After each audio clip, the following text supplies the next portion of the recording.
Hello everybody, I'm John Wydogan.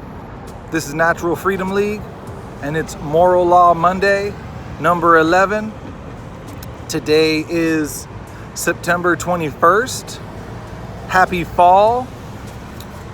Season's changing, but we're sticking at it. Moral Law Mondays, out here trying to get messages to people about natural law, also known as moral law, karmic law, cosmic law, spiritual law, the law of cause and effect, the golden rule could be called. Basically, every tradition has a version of natural law, and it is the law that governs the consequences of human behavior. It's also known as God's law. Today's sign and message is what is a right and where do our rights come from? A right is an action that a human being can take because it does not initiate harm against another human being. And we could take that further and say it is an action that does not initiate harm against another sentient being. But right now we'll focus on human behavior and how we treat each other. Where do our rights come from? If you were to ask somebody on the street, many people would answer that our rights come from the Constitution or from some sort of man's law legislation. While the Constitution does codify natural law rights into the document and into the government that is supposed to be there to protect those rights, in actuality, these rights are inherent at birth, endowed to us by the Creator of the universe. The First and Second Amendment of the Constitution codify into man's law the two principles of true anarchy. Those two principles are the principle of non-aggression and the self-defense principle, meaning you don't cause harm or initiate harm to other human beings, and if you do and violate another human being's rights, we all are endowed with the right to defend ourselves. So the First Amendment is freedom of religion, freedom of speech. Basically encodes all the rights that we have, all the things that we are allowed to do to express ourselves freely. And then they follow that up with the second principle, the principle of self-defense.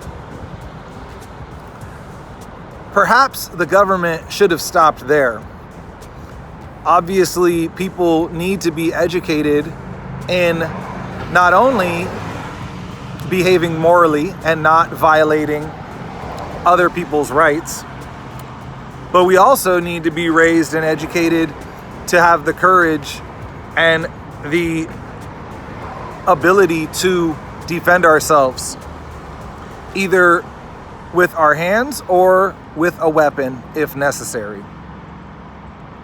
It is useful to put words down into writing, but these rights exist with or without the written word.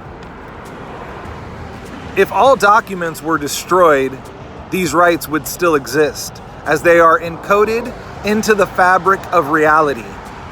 What we do matters. There are consequences for our behavior under natural law. It is the truth. And the truth will exist whether or not people destroy all documents that speak of the truth. The truth is inherent in nature. People may get away with ignoring and defying natural law for a while, but eventually it will catch up to us.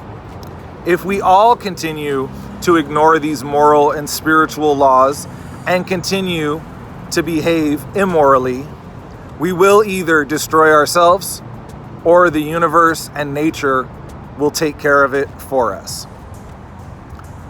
So again, an important question when you are speaking to people about natural law and about freedom is, what is a right?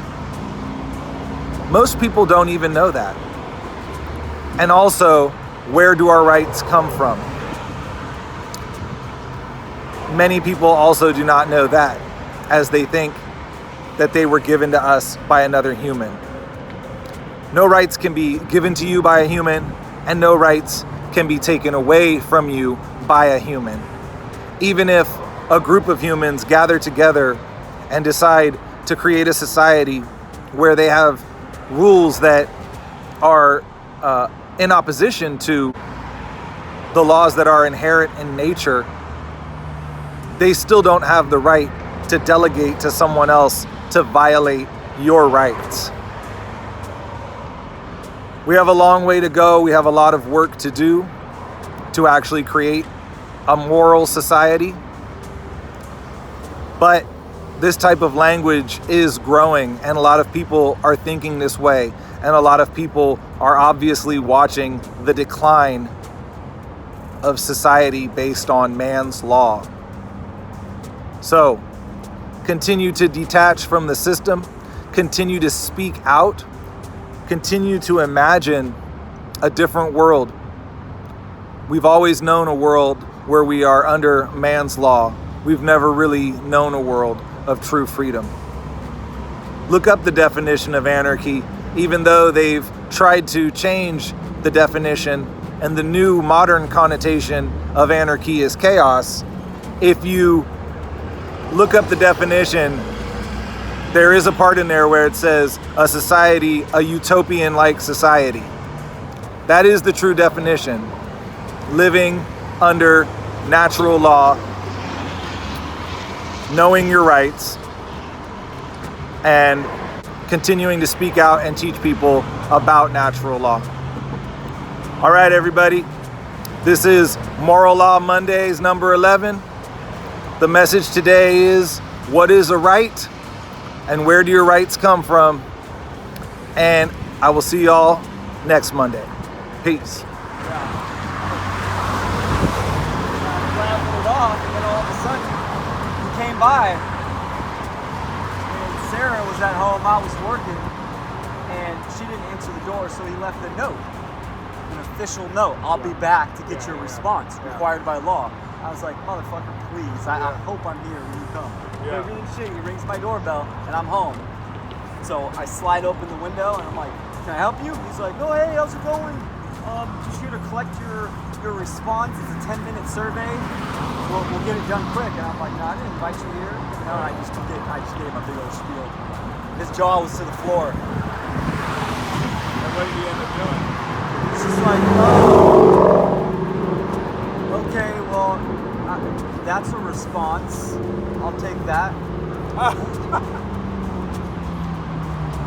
Yeah, dude.